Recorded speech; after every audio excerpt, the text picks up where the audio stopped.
नमस्कार दोस्तों, आपका अपने चैनल मनोज गुप्ता एकेडमी में आपका स्वागत है। दोस्तों, आज हम कक्षा छठवीं के सामान्य विज्ञान में पाठ 4 आपदा प्रबंधन इस पाठ का स्वाध्याय अर्थात प्रश्नोत्तर करने वाले हैं। दोस्तों, अभी तक आप लोगों ने इस चैनल को सब्सक्राइब नहीं किया तो प्लीज सब्सक्राइब और चैनल लाइक कीजिए और अपने फ्रेंड्स के साथ शेयर कीजिए। दोस्तों, आप लोग इस वीडियो को अच्छी तरीके से देख करके सुन करके भी प्रश्नोत्तर याद कर सकते हैं। ये पाठ 4 आपदा प्रबंधन उसका स्वाध्याय करते हैं।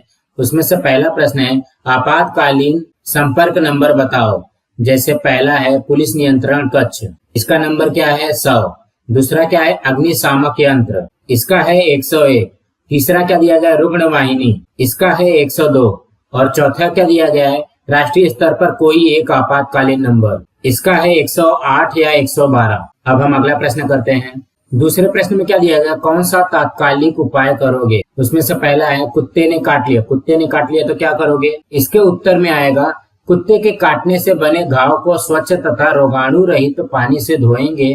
घायल व्यक्ति को इस प्रकार बैठाएंगे जिससे उसे आराम लगे। घाव को पोटेशियम परमैंगनेट लाल दवा के जलीय घोल या विलयन से धोएंगे। घाव पर सूखा कपड़ा रखेंगे। मरहम पट्टी के लिए उसे डॉक्टर के पास तुरंत ले जाएंगे और एंटी रेबीज का इंजेक्शन दिलवाएंगे। अब अगला करते हैं। दूसरे में क्या दिया गया चमड़ा छिल जाना या रक्तस्राव, ये हो रहा है तो क्या करोगे। तो इसके उत्तर में आएगा ऐसी परिस्थिति में रक्तस्राव को रोकने का प्रयास करेंगे। उसे आराम की अवस्था में बैठाएंगे।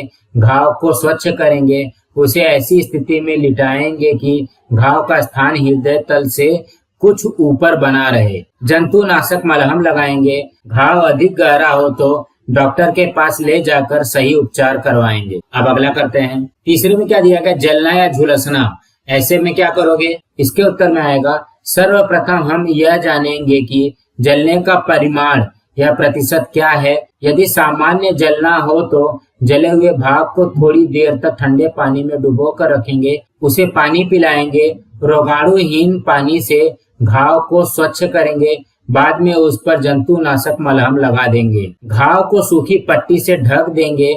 यदि गंभीर स्वरूप वाला घाव हो तो रोगी को सांत्वना देते हुए डॉक्टर के पास ले जाएंगे। अब हम अगला करते हैं। चौथे में क्या दिया गया सर्पदंश। सर्पदंश का मतलब अगर सांप ने डस लिया तो क्या करोगे। इसके उत्तर में आएगा घाव को पानी से धोकर शीघ्र से शीघ्र घाव के ऊपरी भाग को कपड़े से मजबूती से बांध देंगे जिससे सर्प के विष का प्रभाव अन्य अंगों तक न पहुंच सके।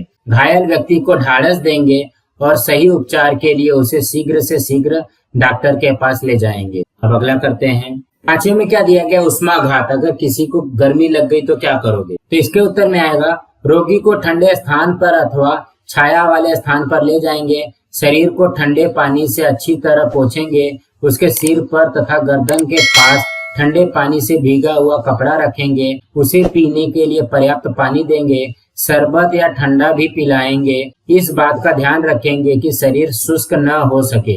यदि उसे वमन या उल्टी अथवा शक्तिहीनता लगती हो तो उसे पेट के बल लिटाकर गर्दन एक ओर घुमा देंगे। अब हम अगला प्रश्न करते हैं। तीसरे में क्या दिया गया ऐसा क्यों होता है। उसमें से पहला है प्रचंड बाढ़, ये क्यों होती है। इसके उत्तर में आएगा किसी स्थान पर जब बहुत अधिक बरसात या अतिवृष्टि होती है तब एक ही स्थान पर बहुत अधिक पानी एकत्र हो जाता है। नदियां तथा नाले ऊपर से बहने लगते हैं। शहरों की जल निकास व्यवस्था अपर्याप्त हो जाता है। बस्तियों में सर्वत्र पानी ही पानी हो जाता है। यह घरों में घुस जाता है। ऐसी परिस्थिति में प्रचंड या भयानक बाढ़ आती है। अब अगला करते हैं। दूसरे में क्या दिया गया जंगल में आग। जंगल में आग क्यों लगती है। इसके उत्तर में आएगा किसी व्यक्ति द्वारा असावधानी के कारण अथवा अनजाने में जंगल में कोई चिंगारी डाल देने के कारण दावा नल भड़कता है। कभी कभी आंधी या तूफान के कारण दो समीपी जंगली पौधों की आपसी रगड़ के कारण भी जंगल में आग लगती है। मनुष्य द्वारा स्वयं अपने स्वार्थ की पूर्ति के लिए भी जंगल में आग लगाई जाती है जो अपराध है। अब हम अगला करते हैं। तीसरे में क्या दिया गया है इमारत का ढहना या चट्टान का ढहना, ये क्यों होता है। तो इसके उत्तर में आएगा भूकंप होने पर जमीन में थरथराहट होती है। इस थरथराहट के कारण कमजोर तथा पुरानी इमारतें ढह जाती हैं। निर्माण कार्य में लगाई गई सामग्री की गुणवत्ता उपयुक्त न होने पर नई तथा निर्माणाधीन इमारतें ढह जाती हैं। अतिवृष्टि तथा बादल फटने पर कराह ढह जाते हैं। अब अगला करते हैं। आंधी क्यों आती है। तो इसके उत्तर में आएगा हवा या वायुमंडल में कभी कभी प्राकृतिक रूप से दाब के पट्टों का निर्माण हो जाता है। ऐसा होने पर जलवायु या मौसम में तुरंत तथा आकस्मिक परिवर्तन होता है। फलतः अति तीव्र हवाएं बहने लगती हैं और तेज आंधी या तूफान आती हैं। अब अगला करते हैं। पांचवें में क्या दिया गया? भूकंप। भूकंप क्यों होता है? इसके उत्तर में आएगा भूकंप होने पर निरंतर हलचल होती है। इस हलचल के कारण कभी कभी प्रचंड मात्रा में ऊर्जा का निर्माण होता है। इससे भूगर्भ में भूकंप की लहरें या तरंगें निर्मित होती हैं। इनके कारण पृथ्वी का पृष्ठभाग भी कांपने लगता है। इससे भूकंप होता है।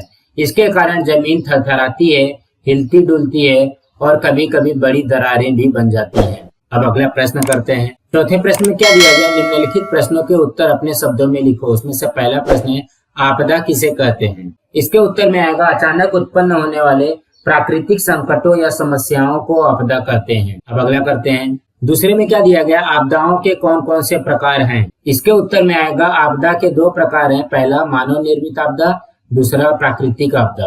अब अगला करते हैं। तीसरे प्रश्न में क्या दिया गया? आपदा प्रबंधन किसे कहते हैं? इसके उत्तर में आएगा कोई आपदा आने के पहले उसका सामना करने के लिए हम जो योजना तैयार करते हैं और आपदा दूर करने के लिए जो पूर्व प्रयास करते हैं उसे आपदा प्रबंधन कहते हैं। अब अगला करते हैं। चौथे में क्या दिया गया? आपदा प्रबंधन के मुख्य घटक कौन से हैं? इसके उत्तर में आएगा आपदा प्रबंधन के मुख्य दो घटक आपातकालीन नियोजन तथा प्रबंधन हैं। इसमें यह ध्यान में रखा जाता है कि हमें आपदा आने के पहले और आने के बाद कौन सी क्षमताएं प्राप्त करनी है। अब अगला प्रश्न करते हैं। पांचवें में क्या दिया गया है? सर्प मित्र किस प्रकार काम करते हैं? इसके उत्तर में आएगा सर्प मित्र जैसा कि नाम से स्पष्ट है सांपों का संरक्षण करते हैं। यदि कोई सांप मानव बस्ती में आ गया हो तो अज्ञान के कारण लोग उसकी हत्या कर देते हैं। ऐसे स्थान पर सर्प मित्र बुलाए जाते हैं। वे सांप को पकड़कर उसे दूर किसी जंगली स्थान में छोड़ देते हैं। वे सब लोगों को सांप संबंधित जानकारी देते हैं। सांप को जब सताया जाता है तभी वह किसी को डसता है, अन्यथा वह मनुष्य से दूर ही रहना चाहता है। नाग पंचमी जैसे पर्व के अवसर पर सांपों पर होने वाले अत्याचार को रोकता है। वह बताता है कि सांप पूर्णतः मांसाहारी है, वह दूध नहीं पीता। अब हम अगला प्रश्न करते हैं। छठवें प्रश्न में क्या दिया गया? प्रथमोपचार पेटी में कौन कौन सी वस्तुएं होती है, इसकी जानकारी प्राप्त करो। इसके उत्तर में आएगा प्रथमोपचार पेटी में निम्नलिखित चीजें होनी चाहिए। फर्स्ट साइड मैनुअल, चिपकने वाला टेप, कई आकारों में चिपकने वाली पट्टियां, विभिन्न आकारों के पैड, एक साबुन, एंटीसेप्टिक, पट्टी, चिमटी, कैंची, प्रतिजैविक मलहम, थर्मामीटर, कैलेमाइन लोशन, प्लास्टिक दस्ताने, आपातकालीन फोन नंबरों की सूची, ये सब होनी चाहिए। अब हम अगला प्रश्न करते हैं। सातवें प्रश्न में क्या दिया गया? मानव निर्मित तथा प्राकृतिक निर्मित आपदाओं के निवारण के लिए उपाय बताओ। यहाँ पे आपदाएं दी गई है, उसका क्या क्या उपाय है वो हमको बताना है। तो हम लोग आधा आधा देखते हैं। पहले आग लगना। आग लगने पे क्या करोगे? फायर ब्रिगेड को बुलाओ, अग्निशामक यंत्र का प्रयोग करो। इमारत ढहना के लिए क्या करोगे? मलबा साफ करने में मदद दें। पीड़ितों को अस्पताल भेजने के लिए एम्बुलेंस बुलाएं। दुर्घटना के लिए क्या करोगे? एम्बुलेंस को कॉल करें, प्राथमिक चिकित्सा तुरंत दें और भावनात्मक समर्थन दें। बाढ़ में क्या करोगे? बाढ़ पीड़ितों के लिए भोजन और वस्त्र दान दें। हो सके तो कुछ ऊंचाई पर रहें। युद्ध के समय पे क्या करोगे? निर्दोष पीड़ितों को आश्रय दें। पीड़ितों को भोजन और वस्त्र और प्राथमिक उपचार प्रदान करें। बम विस्फोट में क्या करोगे? एक एम्बुलेंस को बुलाओ, पीड़ितों को सुरक्षित स्थान पर ले जाओ और बुनियादी प्राथमिक चिकित्सा प्रदान करें। भूकंप के समय पे क्या करोगे? मलबा साफ करने में मदद दें। पीड़ितों को अस्पताल भेजने के लिए एम्बुलेंस बुलाएं। भयानक बाढ़ आ गई तो क्या करोगे? बाढ़ पीड़ितों के लिए भोजन और वस्त्र दान करें। हो सके तो कुछ ऊंचाई पर रहें। आंधी के लिए क्या करोगे? आश्रय प्रदान करें और मलबे को साफ करने में मदद करें। सुनामी के लिए क्या करोगे? सुरक्षित स्थान पर जाएं। पीड़ितों के लिए भोजन और कपड़े दान करें। अकाल के लिए क्या करोगे? पीड़ितों के लिए भोजन और पानी दान करें। आश्रय और आर्थिक सहायता प्रदान करें। कगार का धसकना के लिए क्या करोगे? पुनर्वास सेवा में मदद करें। दोस्तों आज हमारा यहाँ पे पार्ट 4 का स्वाध्याय कंप्लीट हुआ। दोस्तों आप लोगों को ये वीडियो कैसा लगा आप लोग कमेंट बॉक्स में जरूर लिख करके बताइए और इस वीडियो को ज्यादा से ज्यादा लाइक कीजिए, अपने फ्रेंड्स के साथ शेयर कीजिए ताकि उनको भी प्रश्न उत्तर मिल सके और इस चैनल को सब्सक्राइब कीजिए। नमस्कार दोस्तों।